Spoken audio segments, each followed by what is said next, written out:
Farmland isn't just dirt, it's legacy, it's livelihood, it's family.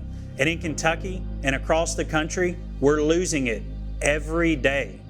There are many reasons farmland disappears, but one of the most powerful isn't policy or development, it's transition. What happens when one generation steps aside and another is asked to step in? Some farm families are prepared. They've had the conversations. They've built wills, trust, and estate plans. Many haven't. And when the unexpected happens, when a mother, father, or grandparent is suddenly gone, families are forced to make life-altering decisions in the middle of grief. In those moments, planning can mean the difference between land staying in the family or a farm being sold just to survive. Here's the reality.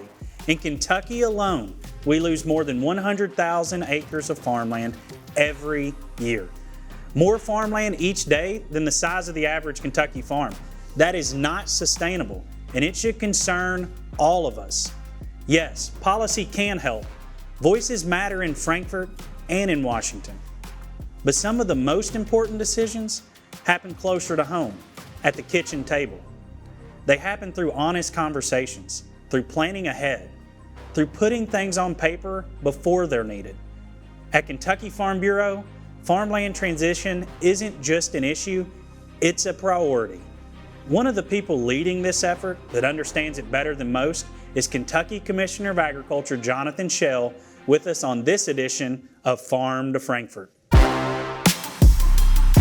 Congress should act now to help farmers manage today's cost pressures. We have to get farmers back to profitability again.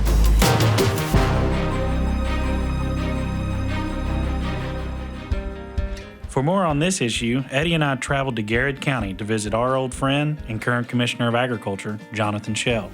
Hey guys, how's it going? Good to see you, man. How are you? I'm doing well. Good. Good. Thank y'all for coming by today. This is my humble abode. You know, we raise annual bedding plants and hanging baskets bedding plants. We do tomatoes and peppers, cauliflower, cabbage, broccoli, Brussels sprouts on the vegetable side. We wholesale about 70% of our operation to garden centers and other greenhouses in central Kentucky. And then we also have a landscaping portion of that we sell to landscapers, and then we retail here off of this operation, which is where you are right now, is our retail operation. And we can go around and look at it a little bit if you want to. Let's go see what you got. Jonathan ran the cattle and greenhouse operation alongside his father, Gary, who recently and unexpectedly passed away, leaving Jonathan and his brother to take over the farm. We were working cattle Saturday, all day. Friday and Saturday we were working cattle. And Sunday night at 9 p.m. he had a heart attack all of a sudden, and he passed, and he was no longer with us. I couldn't call him and ask him those questions. I couldn't call and find out information from him. But because we were in constant communication, because we were talking, because we were operating together, because we did have those conversations, I was prepared enough to be able to start without him this year. My dad was a flour man, everybody knew him as the flour man. That's what they knew him as. There's these mixes that like Ball Seed will make, or certain companies, and there'll be like specific mixes that they come up with. And then down below in that sheet, it had Gary mixes. And that was my dad's, the ones that he had created and the ones that he had mixed up. The recent passing of Jonathan's dad forced him to dig into deeper aspects of the operation, uncovering just how much behind-the-scenes work it takes to run the farm. My dad was not, like many of our older farmers, very computer savvy. I'll just show you what I think is just so sweet and kind of funny, or it's funny and kind of sweet. So he used a ruler and made these lines. Instead of going and getting, paper that already has it on it, he made his own lines on it. He was organized in his own way and prepared me to be able to take over the greenhouse operation. This is what I did for my transition. How I did it was I went through and my dad's phone, I went through the checkbook, I went through all the notes that I could find, and I just started writing down a to-do list on all the things that I needed to do. Get a list of recurring bills that are out there that I don't know about, get, insurance took care of, make sure things were paid up. How do I pay the labor that we have? How is he doing it? What do I need to change? There's people that depend on this operation, and I can't fail. I know you two talked about what he wanted in a transition for the farm. But is there anything you wish you all would have done differently or prepared more? The main thing that I wish that we had done was that Dad had already had everything laid out in some kind of will or estate plan of exactly what was going to happen and what his wishes were in that. Many farmers today do not have a will or estate plan in place for when they pass. This can make it difficult to continue the operation, causing unnecessary hurdles, family drama, and even result in losing the farm. My brother and I are the sole two heirs that he has, and so everything's split 50-50 whenever you have that from all assets that are out there. And my brother and I agree and get along, and so there's no issues on that. But I could very well easily see that if my brother and I didn't agree, or if there were more people involved, and there were those that were, kind of cantankerous or having issues with it, or they needed the capital, needed the money, and they wanted to make sure they sold or whatever happened, and they wanted to get their share, how it can be an issue. Many young and beginning farmers inherit family farms after the death of a loved one and take on substantial debt, estate-related expenses, or cash flow changes. Without sufficient capital to continue operations, they may be forced to sell part or even all of the farm. My dad financially was strong. We've got the assets, we've got the stuff that's there. And I'm not going to say it was hidden debt, but it was just unknown debt to me that he had, that he was operating kind of on his personal side that was attached to his personal portions of the farm. That now are my responsibility that I have to pay off. And, it creates a challenge. But I will say, thank God for two things, in my opinion: local banking systems in the state of Kentucky, having community banks that know you, understand you, that can work with you and get through these tough situations. You just can't beat people that understand when you're down on the mat, that can help you pick you up. And it's a relationship piece of the business that I think is so important to agriculture. Those relationships that we all build with the people we do business with is so important to us. Jonathan represents one of many who have taken on the family farm at an unexpected time. He is able to keep it operational, but knows firsthand there's plenty we can do from a policy standpoint to lessen financial burden, ease family confrontations, and keep farmland in the hands of farmers.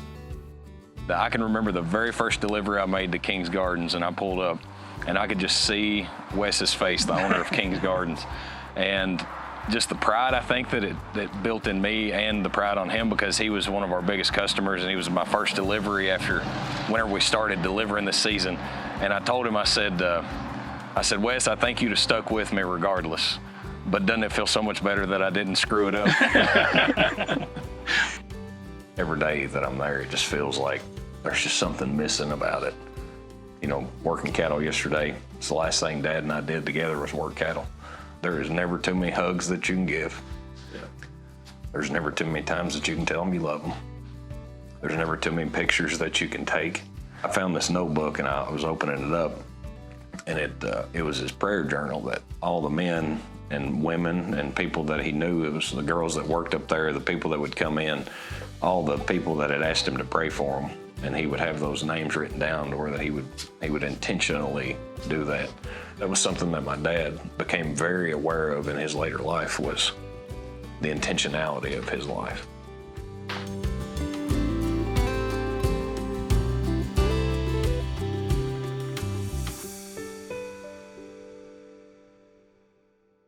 So, Commissioner Jonathan Schell, thanks for being with us again on Farm to Frankfort. Thanks for letting us come visit your farm and getting to see firsthand what all you do in one of your roles as a full-time farmer. I'm glad to have you here as Commissioner of Agriculture and President Eddie Melton. We're going to talk about Kentucky Farmland Transition Initiative, and from a legislative standpoint, state and nationally, we've had two pretty big wins, and they're kind of tied around the same issue. So, state level selling farmer tax credit, incentivizing a seller to sell to a beginning or active farmer that's going to keep it in production. You get a tax credit against the income capital gains. National level, Protecting American Farmlands Act.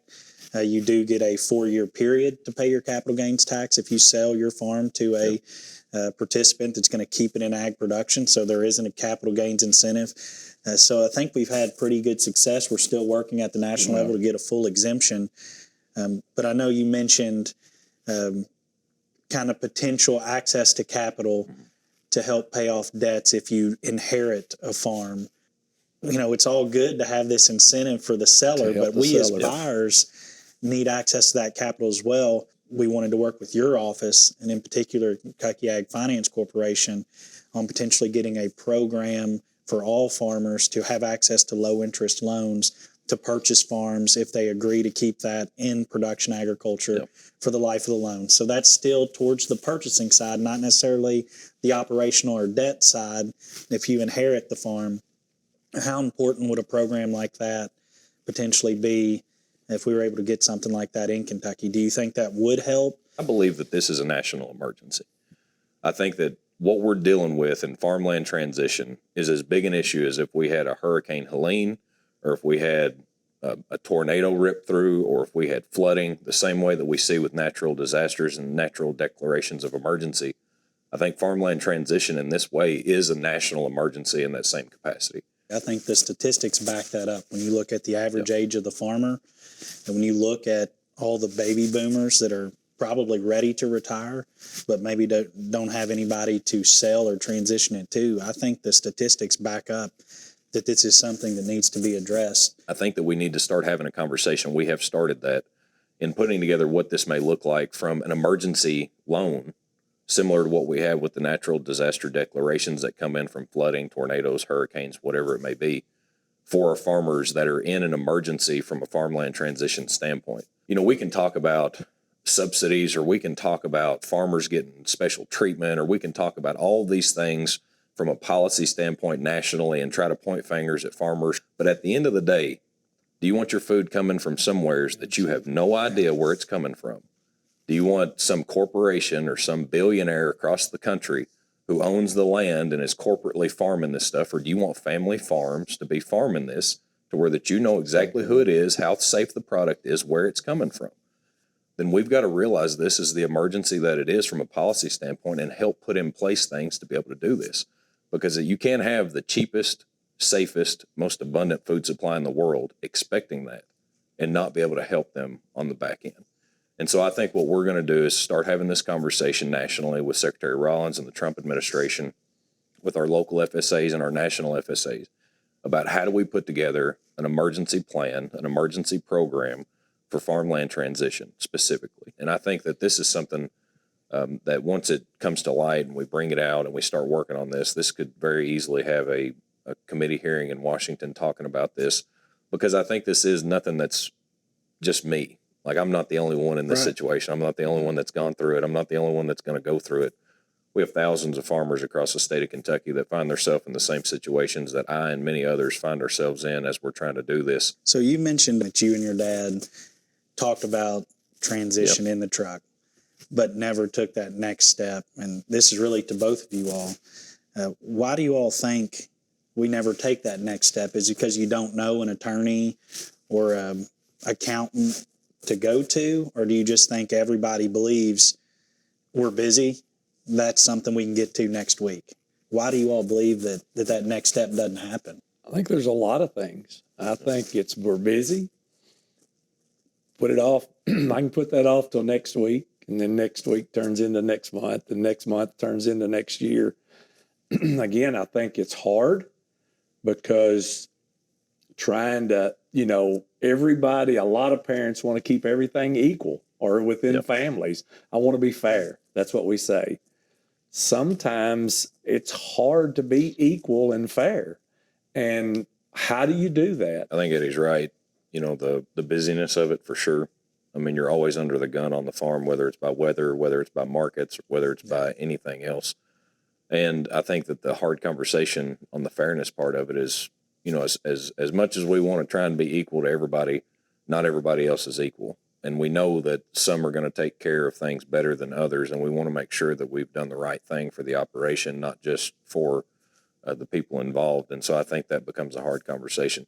It would surprise me if it was because a farmer didn't know an attorney or a CPA that could do this, because I think they know them. It's just that next step. Plus, we don't want to confront our own mortality that we have as an individual. And, I think that's one of the harder parts of this too for certain people. And so I think those three things are probably the three biggest obstacles to overcome. But the more conversation that you have on it, the more you will recognize the expectations of those involved from the heirs of this and from the operation. And I think that helps you craft that. I think that we always talk about grassroots, and I think you got to have those conversations on the local level. Your situation and talking about it locally may help bring something up to us that we hadn't realized yet. I know you and I have talked about this many times, but that's really what hooked me on Farm Bureau. I went in at 17 years old and went to my first annual meeting, and I saw policy change from a local level. Somebody stood up on the floor, they proposed something, and it went through the process. They went to a resolutions committee, they went through the process, they went through it. It actually is true. It's not just something that you say at Farm Bureau. Nope. It is actually true that you can make a huge difference and a change as a single member in a single county on a single federation board to make a change, Absolutely. not just state, but nationally at times. And it's important. It is. It is. Well, thank both of you all for your leadership on this issue. Thanks for your leadership on all issues we work on in rural Kentucky and in agriculture. Commissioner, it was a privilege to work with you and your staff this session. I couldn't agree more, Eddie, that it was an extremely successful session. Thank you both for your leadership. I look forward to more conversations as we go forward. Thank you all. Thank you.